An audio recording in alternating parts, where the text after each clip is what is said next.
आपणा सर्वांना माझा नमस्कार. आज सोमवारच्या या दिवशी आपण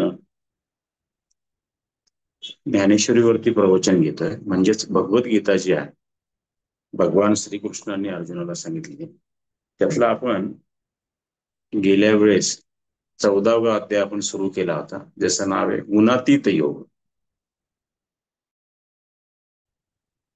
हा गुणातीत योग जो आहे, जो भगवान श्रीकृष्णाने अर्जुनाला सांगितला, तो बघणार होता. पण हा अध्याय ज्यावेळी माऊलींनी सांगायला घेतला, त्यांच्यासमोर श्रोते बसले होते. त्या माऊलींनी सुरुवातीला काय केलं, जे प्रत्येकाने करायला पाहिजे तेच माऊलींनी केलं. माऊलींच्या समोर त्यांचे गुरु श्री निवृत्तीनाथ हे देखील होते. तर माऊलींनी सर्वप्रथम त्यांचं कौतुक करायला सुरुवात केली. माऊलींच्या सांगण्याचा विषय असा होता की हे जे प्रवचन तुम्ही करून घेतात, तुम्ही माझ्याकडून करून घेतात, याचं सारं श्रेय तुमचं आहे.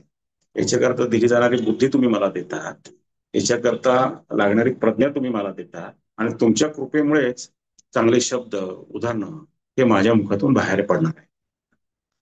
आणि मग त्यांनी त्यांच्या अलंकारिक भाषेमध्ये आपल्या गुरूंची भरपूर कौतुक केलं. आता हे कौतुक जे आहे त्यांचं, ते आपण गुरूंचं केलेलं कौतुक स्तुती ही या अध्यायामधल्या पहिल्या 18 ओव्यांमध्ये आपण पाहिली. आता 19वी ओवी मी घेतो आणि ते आपण पुढे पाहूया. माऊली म्हणतात, अहो महाराज, माझे मन गीतार्थ भूमीत असलेला अर्थरूपी ठेवा काढू पाहत आहे, तरी तो आपले प्रेमांजन माझ्या बुद्धीच्या डोळ्यात. माऊली काय म्हणतात की गीतेचा जो अर्थ आहे, तो गीतेचा अर्थ भूमीमध्ये जो जडलेला अर्थरूपी जो अर्थ आहे, गीतेच्या भूमीमध्ये जडलाय, तो मी या बुद्धिरूपी माझ्या बुद्धीने तो मी काढू पाहत आहे. तर तसं जमिनीमध्ये गुप्तधन असतं, आपल्याला माहिती आहे, पूर्वजांनी पेरलेलं गुप्तधन असतं, आणि गुप्तधन मिळण्याचे काही मार्ग असतात असं म्हणतात. तर ते काही ठराविक लोकांना कळतं वगैरे, त्यात आपण जाऊ नये. पण माऊली काय म्हणतात, हे जे गीतेमध्ये जे गीतेच्या अर्थाचं जे गुप्तधन आहे, गीताशी सहजगत्या समजत नाही, तर ते जे अर्थाचं धन आहे ते काढण्याकरता तुम्ही काय करा की प्रेमांजन जे तुमचं जे प्रेम आहे, प्रेमाचं जे अंजन आहे, तुमच्या डोळ्यामध्ये आपण अंजन घालतोय माहिती आहे आपल्याला, त्या मनुष्य सुंदर दिसून डोळे चांगले राहतात. हे तुमच्या प्रेमाचं जे अंजन आहे ते माझ्या बुद्धीमध्ये घाला, म्हणजे अर्थाचा मला गुप्त ठेवा मला सापडेल आणि मी श्रोत्यांना तो सांगू शकेल. हे किती कौतुक करावं माणसाने आपल्या गुरुचं, त्याचं उत्तम उदाहरण आहे. पुढे ते काय म्हणतात, हे बुद्धीच्या डोळ्यात घाला असं ते म्हणतात. पुढे ते म्हणतात, माझ्या बुद्धीच्या डोळ्यांना एकूण सर्व वाङ्मय संपत्ती एकदम दिसेल, अशा प्रकारे निर्मळ करुणेचे मंडळ मिरवीत आपण उदयाला यावे. हे जे माझे जे डोळे, यांना हे जे वाङ्मय, या गीतेमध्ये जे वाङ्मय सांगितले, अर्थ सांगितलाय, ते सारं एकदम दिसावे असं तुम्ही काहीतरी करा. असं तुम्ही माझ्यावरती करुणेची कृपा करा. कशी करा ती? निर्मळ कृपा करा. निर्मळ कृपेला पण, कृपा ही मुळातच निर्मळ असते, करुणाही निर्मळ असते, आणि असं करुणेचं निर्मळ कृपाकरण करून तुम्ही उदयाला या आणि सगळी ही जी ज्ञान संपत्ती जी आहे गीतेमधली एकदम मला दिसू द्या. काय म्हणतात, एकदम मला दिसू द्या, म्हणजे मी श्रोत्यांना सांगेन. आता तुम्ही कल्पना करा, एखाद्या वर्गामध्ये एखादा मुलगा बसलाय आणि गुरु त्याला सांगतात, अरे तुला काय कळालंय आतापर्यंत या धड्यातलं, मला सांग बरं पाहू. सगळ्या मुलांना सांग. मग त्या मुलांनी सांगण्यापूर्वी जर एवढं कौतुक केलं आपल्या वर्ग शिक्षकांचं, तर ते प्रसन्न नाही होणार. असं हे माऊलींचं काम आहे. म्हणजे माऊली आपल्या गुरूंचं इतकं कौतुक करतात. पुढे काय म्हणतात, हे प्रेमळ शिरोमणी गुरुदेवा, माझी बुद्धिरूपी वेली सुंदरपणे विस्ताराला प्राप्त होऊन ओवी छंदाच्या कावलीत सफल असा तू वसंत ऋतू. आता माऊली काय म्हणतात की आपल्याला माहिती आहे, वसंत ऋतू आला की काय होतं की सगळीकडे झाडांना नवीन पालवी फुटते, नवीन पानं येतात, फुलं येतात, आणि सगळीकडे छान वातावरण निर्माण होतं. हे वसंत ऋतूमध्ये होतं. मग ते काय म्हणतात आपल्या गुरुंना, हे प्रेमळ शिरोमणी गुरुदेवा, तू प्रेमळ आहे, शिरोमणी आहे, म्हणजे शिरावरती धारण करणाऱ्या मणीसारखा तू गुरुदेव आहे. प्रेमळ म्हणतात, शिरोमणी पण म्हणतात. आणि पुढे ते काय म्हणतात की माझी जी बुद्धी, त्याची जर वेल अशी कल्पना केली, ज्ञानेश्वर माऊली म्हणतात, माझ्या बुद्धीची जर वेल अशी कल्पना केली, तर या वेलीला सुंदर असं रूप यावं आणि ती विस्तारली जावं. कशामध्ये? तर कशामध्ये विस्तारली जावं? तो वसंत ऋतू, हे जे मी छंद काव्य जे काय सांगणार आहे गीतेमधले, त्याचा जो वसंत ऋतू त्याच्यामध्ये ती विस्तारली जावो आणि तुझ्या कृपेने मला हे मिळव. आणि मी सहजगत्या लोकांना सांग, म्हणजे शब्द कसे मांडावे, ते गुरूंना कसं फुलवायचे उत्तम उदाहरण. आणि अशा एक एक ओव्या छंद मी सांगेन आणि नीट आकारार्थ मिळवून सांगितला जाईल आणि लोकांचं मन हे प्रसन्न होईल आणि त्यांना तो कळेल, जेणेकरून ते त्यांच्या जीवनामध्ये वापरू शकतील. आपण महान वाक्य नेहमीच वाचत असतो, संतांनी सांगितलेली वाचत असतो. मोठ्या पंतप्रधान असेल, राष्ट्रपती असेल किंवा महान पुरुष होऊन गेलेले असेल, त्यांची महान वाक्य आपण नेहमी ऐकत असतो. पण ते आपल्या जीवनात केव्हा उतरतात? जेव्हा ते आपल्या हृदयाला जाऊन मिळतात, तेव्हा ते आपल्या जीवनामध्ये उतरण्याचा संपूर्ण निर्माण होतो. तर हे व्हावं म्हणून माऊली आपल्या गुरूंना अर्जव करतात. पुढे माऊली काय म्हणतात? महाराज आपल्या कृपाळू दृष्टीने असा वर्षाव करावे की माझ्या बुद्धिरूपी गंगा नदीला तत्व सिद्धांतांच्या लोंढाने भरपूर उधाण द्या. आता आपण जर पाहिलं, पावसाळ्यामध्ये जर खूप पाऊस पडला तर आपल्याला काय लक्षात येतं की नदीला पाण्याचा पूर येतो. आणि जर तो पूर आपण पाहायला गेलो, तो लोंढेच्या लोंढे पाण्याचे येताना दिसतात. तुम्ही कित्येकांनी पूर पाहिला की नाही माहिती नाही. नाशिकच्या गोदावरीचा आम्ही पूर पाहायला बऱ्याच वेळा गेलो लहानपणी, आणि अलीकडच्याही काही काळामध्ये गेलो. लोंढेच्या लोंढे येतात आणि मग त्या लोंढ्यामध्ये सगळं काही निघून जाऊ शकते. इथे माऊली काय म्हणतात की तुम्ही कसे आहात गुरुदेवा? मी ते आपल्या गुरुना म्हणतात, तुम्ही उदार आहात, कृपाळू आहात. उदार तर उदार म्हणजे कोण? जो सगळं काही द्यायला त्या. कृपाळू म्हणजे तो सदैव कृपा करणार. असे तुम्ही उदार कृपाळू आहात. तर तुम्ही असा काही पाण्याचा वर्षाव करा, कृपेचा वर्षाव करा, की माझी जी बुद्धिरूपी जी गंगा आहे माझी, जी बुद्धिरूपी गंगा काय सांगायला निघालेली? गीता सांगायला निघाली.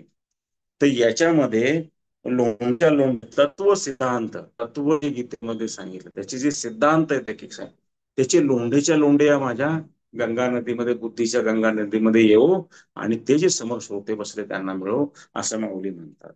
आणि या लोंढ्यांना भरपूर उधाण येऊ, नुसतं येऊ नये, उधाण येऊ. उधाण म्हणजे का? असं एका पाठोपाठ एक आले. आणि जर आपण ज्यावेळी गीता आपण ऐकायला घेतो ना, माऊलींनी सांगितलं, तरी आपलं असं लक्षात येतं की एवढं माऊलींना सुचतं कसं काय, एवढे वेगवेगळे ते अर्थ काढू कसं काय शकतात.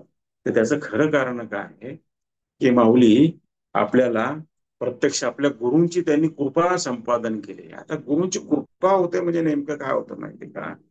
तुम्ही जर हे पाहिलं असेल काय, गजानन महाराजांचं जर चरित्र तुम्ही वाचलं असेल, त्याच्यामध्ये 21 अध्याय, त्याच्यामध्ये बरेच असे कृपेचे प्रसंग आपण बघतो.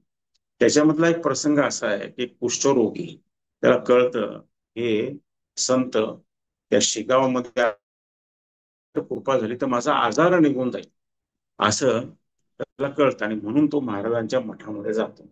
आणि महाराजांच्या मठामध्ये गेल्यानंतर तो काय करतो? महाराजांना सांगतो की मला कुष्ठरोग झालाय, मला तुम्ही बरं करा.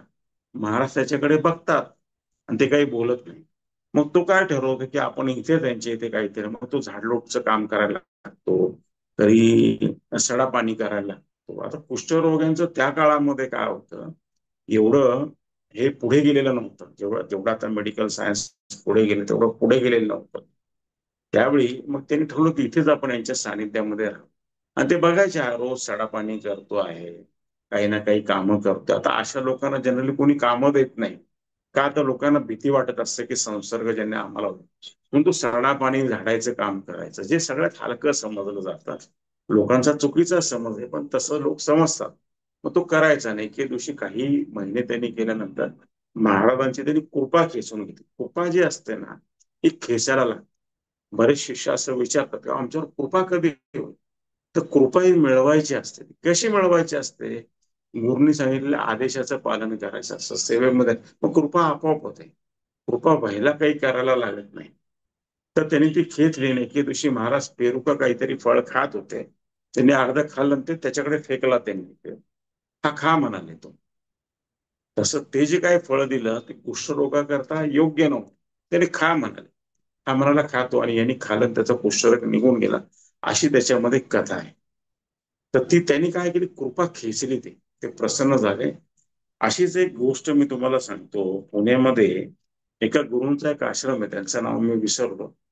तो काहीतरी नगर रोडवरती, एकदा मी तिकडे गेलो होतो आणि काहीतरी काम पडलं आणि म्हणून मी गेलो. त्यांची माझी भेट व्हावी अशी परमेश्वराची इच्छा असावी. आणि त्यांच्याकडे गेल्यावरती ते संसारी पूर्वस्थ आहेत. आध्यात्मिक अवस्था प्राप्त झाल्यानंतर त्यांनी गुरुचं काम सुरू केलं. तर एकदा ते हरिद्वारला गेले होते आणि हरिद्वारला गेल्यानंतर नदीमध्ये आंघोळ वगैरे केली. त्या हरिद्वारला ज्योतिष्यावरचं काहीतरी ज्योतिष्य आणि आध्यात्मिक गुरूंचं एक संमेलन चालू होतं. तर यांना कोणीतरी त्या गंगेच्या किनारे गुरु भेटले आणि ते म्हणे तिथे जाऊन तू बोल म्हणा सगळ्या या विषयावर.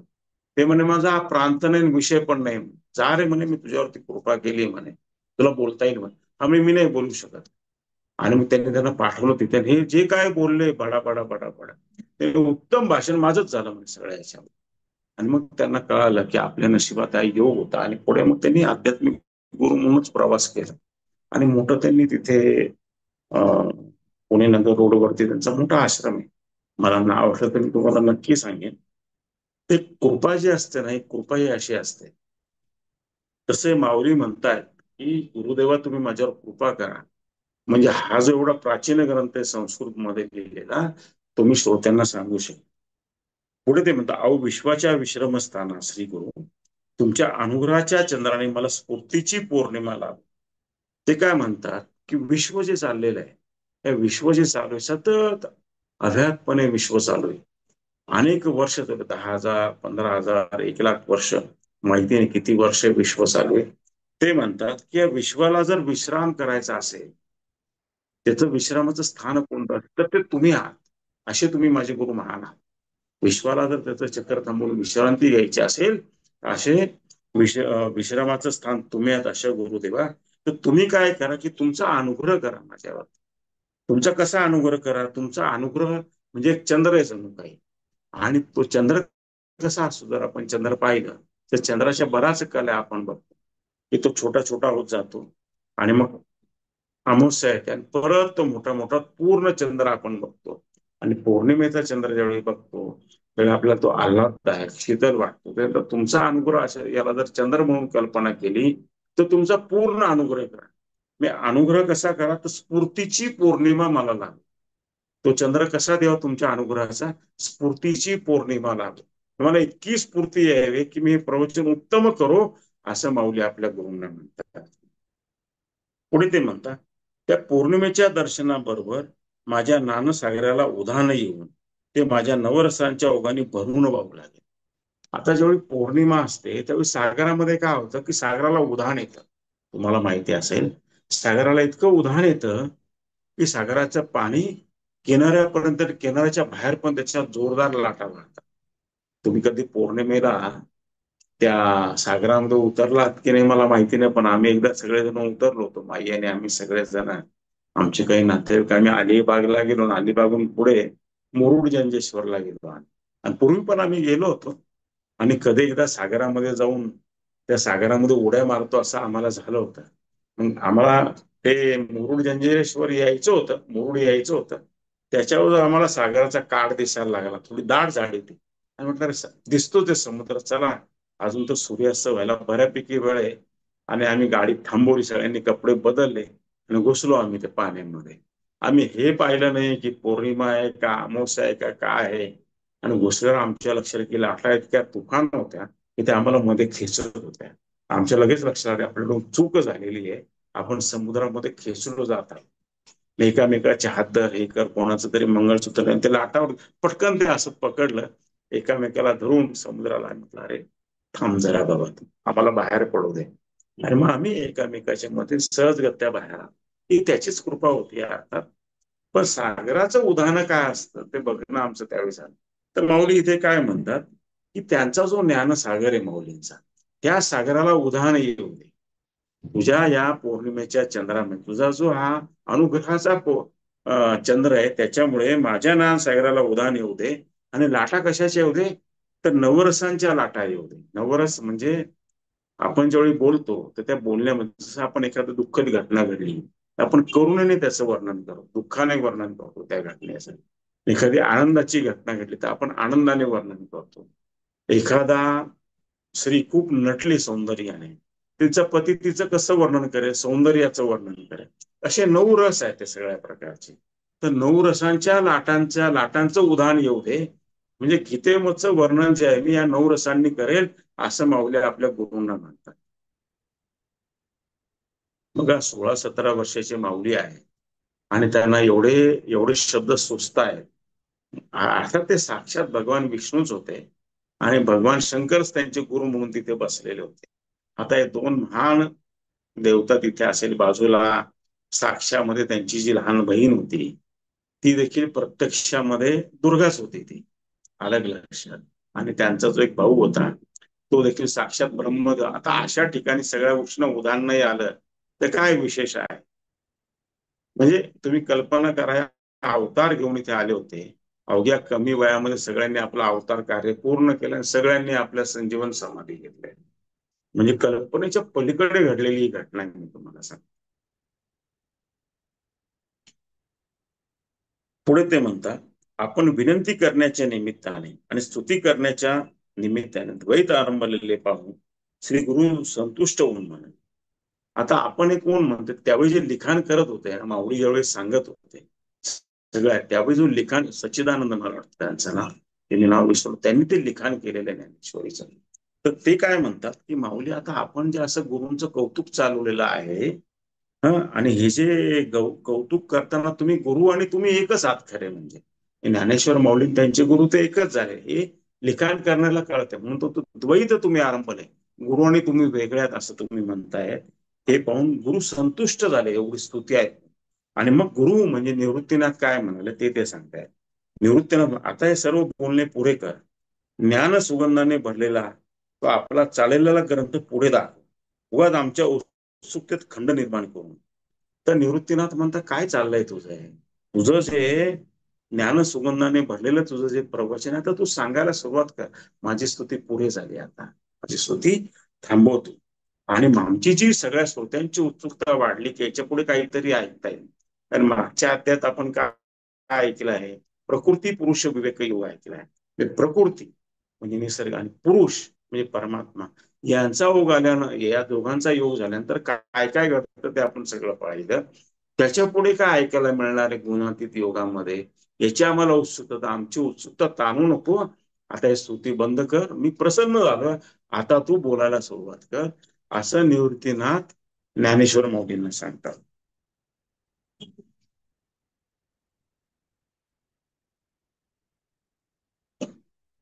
या गुरुवचन श्रवणाने श्री ज्ञानेश्वर उद्गार, हो हो का, म्हणताच मी देखील याच गोष्टीची वाट पाहत होतो, तुम्ही श्रीमुखाने ग्रंथ निरूपण कर असे म्हण. मग माऊली काय म्हणतात त्याच्यावरती आपल्या गुरूंना, अच्छा तुम्ही असं म्हणताय काय गुरुदेव, तुम्ही आज्ञा द्यावी याचीच मी वाट बघत होतो, म्हणून तर मी स्तुती चालू केली एवढी. तुम्ही म्हणावं की आता प्रवचन दे, तुम्हाला प्रसन्न करून घेण्याकरता तर मी वाट बघत होतो, तुम्ही एकदा कधी म्हणता बाबा चालू कर प्रवचन, तुम्ही बोलावे, तुमच्या मुखातून आज्ञा मिळावी म्हणून मी वाट बघत होतो. किती हुशार आहे बघाय. तर ग्रंथ निरूपण कर याची मी आज्ञाच बघत होतो. पुढे ते म्हणतात, अहो दुर्वेचा अंकुर स्वभावताच अमर असतो, तशात त्याच्यावर अमृताचा लोंढा आहे तसा काहीसा प्रकार आहे. काय माऊली म्हणतात आता की दुर्वा जर काढली आपण, तर दुर्वेचा जो अंकुर असतो तो स्वभावताच अमर आहे. आता दुसरा अमर काय, अमृत, जो स्वतः अमर त्याच्यावर परत अमृताचा थेंब पडावा म्हणजे काय विचारायला पाहिजे का. तसं आता झालेलं आहे की तुम्ही मला आता आज्ञा दिली म्हणजे माझ्याकरता ही अशी गोष्ट घडली की दुर्वेवरती, दुर्वेच्या अंगावर अमृत पडलाय. तुमच्या या कृपा प्रसादाने जी मूळ जी मूळ गीताशास्त्रातली पदे आहेत त्यांच्या अर्थाची चातुर्याने व्यवस्थित मांडणी करून निरूपण करेन. तर माऊली काय म्हणतात, ठीक आहे तुम्ही आज्ञा दिली तर गीताशास्त्रामध्ये जी काही पद आहे त्यांचा मी छान अर्थ सांगेन, याची मी तुम्हाला ग्वाही देतो. का तर तुमची कृपा माझ्यावरती झाली तर मला काळजी करायचं काय काम आहे. पुढे ते म्हणतात, असे निरूपण करीन की अंतःकरणातल्या संशयाची होडी बुडेल यात वादच नाही. इतकेच नाही तर श्रवणाची उत्सुकता अधिक वाढेल. बघा माऊली किती हुशार. आता आपल्याला माहित आहे की नदी किंवा समुद्रामध्ये होडीने आपण इकडचं तिकडे जात असतो आणि होडीमध्ये पाणी घुसले की होडी बुडते, बरोबर आहे की नाही. तर माऊली काय म्हणतात की मी असं काही निरूपण करेल की एखाद्याच्या मागील 13 अध्याय भगवंतांनी पाळतात असे सांगितले की क्षेत्र आणि क्षेत्रज्ञ यांच्या संघाने विश्व निर्माण झाले होते आणि गुणांचा संघ घडल्या कारणाने आत्मा संसारी बनतो आणि हा आत्मा प्रकृतीच्या हाती सापडल्याने तो सुख दुःखाचा वाटेकर होतो. एरवी तसे पाहिले तर तो गुणातीत आहे. आता मग काय केलं माऊलींनी, आता सांगायला सुरुवात केली. मग सांगण्यापूर्वी काय करतात, या अध्यायाच्या बद्दल बोलण्यापूर्वी माऊली काय म्हणतात की मागच्या अध्यायामध्ये आपण काय पाहिलं, क्षेत्र म्हणजे प्रकृती म्हणजे किंवा आपलं शरीर आणि क्षेत्रज्ञ म्हणजे परमात्मा, या दोघांचं ज्यावेळी मिलन होतं त्यावेळी त्याच्यामध्ये आत्मा येतो म्हणजे परमेश्वर येतो. आणि हा आत्मा या दोघांच्या मिलनामुळे शरीरात आल्यामुळे तो शरीराच्या बंधनामध्ये आला. आणि प्रकृती 3 गुणांनी नटलेली, ते 3 गुण सत्व रजतम गुणांनी नटले असल्यामुळे तो आत्मा जसं जसं आपण जो जो गुण वापरू त्यानुसार तो संसारामध्ये आणतो आणि त्याला या साऱ्या गोष्टी त्या आत्म्याला भोगायला लागतात, शरीराच्या माध्यमातून तो भोगतो. तसं पाहिलं तर माऊली म्हणतात तो गुणातीत आहे, त्या तिन्ही गुणांच्या पलीकडे आहे. गुणातीत म्हणजे काय, गुणांच्या पलीकडे आहे तो खरा, त्याला भोगायचं काही कारण नाही, पण तो सुख दुःख भोगायला लागतो शरीरामध्ये. हे आपण मागच्या याच्यामध्ये पाहिलं. मग पुढे माऊली म्हणतात गुण किती आहे, त्यांचे स्वरूप काय व ते बंधक कसे होतात आणि गुणातीताची लक्षणे कोणती. मग ते म्हणतात की किती गुण असतात या प्रकृतीमध्ये म्हणजे आपल्या शरीरामध्ये, त्या गुणांची लक्षणं काय आणि ते गुण कसे बंधनं निर्माण करतात माणसाला संसार जगत ते बंधन. हे आता आपण याच्यामध्ये पाहू आणि आपण हे पण पाहू की हा जो आत्मा आहे हा तर खरं गुणांच्या पलीकडे आहे म्हणजे गुणातीत आहे. ते पण मी तुम्हाला सांगेन असं माऊली इथे.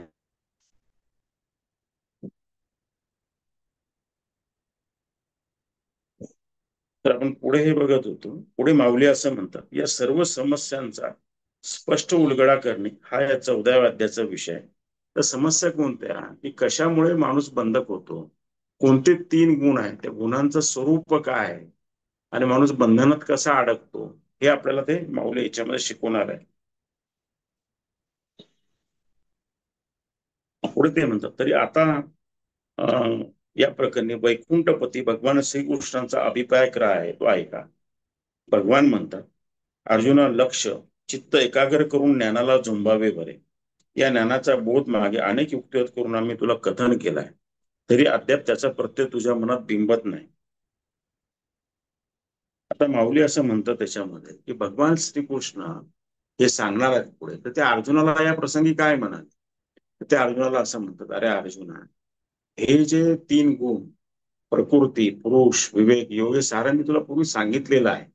13 अध्यायामध्ये वेगवेगळ्या ठिकाणी मी तुला समजून सांगितलं, तरी ते तुला नीट समजलं असं मला वाटत नाही. तर मी तुझ्याकरता परत एकदा सांगतो.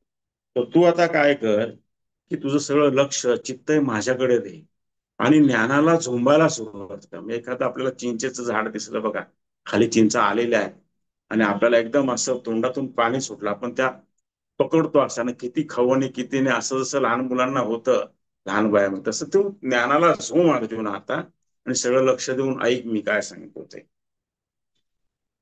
आणि मग तुला हे सारं ज्ञान समजेल आणि तुला हे कळेल आणि तुला तुझ्या जीवनामध्ये वापरता येईल. हा जो अध्याय आहे ना खरोखर हा फार सुंदर आहे.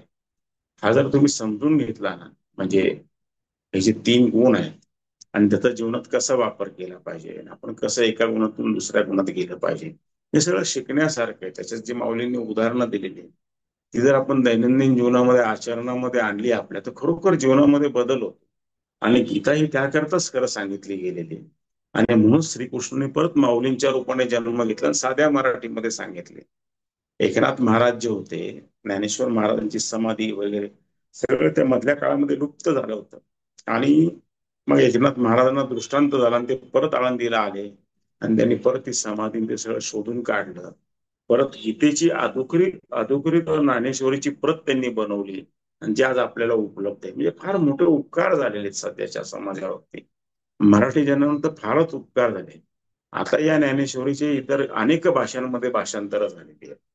तो एक फार मोठा आनंदाचा ठेवा आहे. अनेक देशांमध्ये अनेक ठिकाणी ज्ञानेश्वरी गेलेली आहे आणि लोकांना त्याचे विशेष अनुभव आहेत. आत्ताच 1-2 दिवसापूर्वी ज्ञानेश्वर माऊलींची समाधी घेतली, त्याचा सोहळा पण झाला. आता त्याला काही 712 का काहीतरी वर्ष झाली.